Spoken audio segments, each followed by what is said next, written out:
কি বলবেন স্যার আজকে এখানে আসা নিয়ে?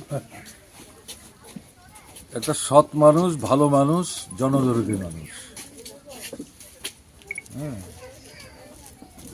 ওনাকে চিনি আমি অনেক বছর যাবত।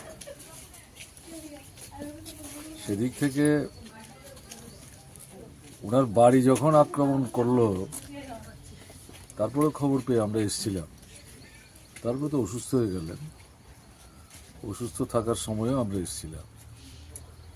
বয়স হয়েছে, চিকিৎসাধীন ছিলেন। তার ছেলের বউয়েরা তাদের মাকে নিয়ে তাদের বাবার দেখভাল করার ক্ষেত্রে কোনো রকম ঘাটতি তারা দেখায়নি। কিন্তু বয়স হয়েছে, যেতে তো হবেই। তো আমি ছিলাম না আগরতলায়।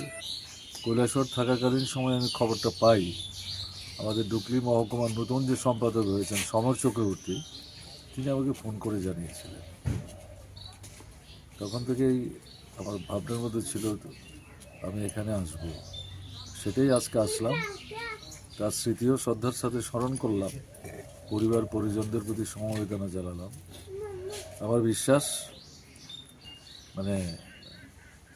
তিনি চলে গেছেন, কিন্তু তিনি যে মানব দরদী ছিলেন, কারোর ক্ষতি করতেন না।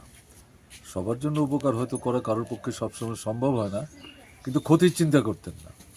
এটা হয়তো গ্রামের মানুষ মনে রাখবে এবং তিনি স্মরণে থাকবেন। তার ছেলেদের কাছেও বলে গেছি, বাবা যে শ্রদ্ধা এবং সম্মান অর্জন করেছিলেন মানুষের মধ্যে, এটা যাতে সুরক্ষিত হয়, ছেলেরা যাতে। শেফদের পছন্দ সিস্টার মশলা, যা মডার্ন টেকনোলজি এবং স্বাস্থ্যসম্মত। সিস্টার, নিশ্চিন্তের প্রতীক।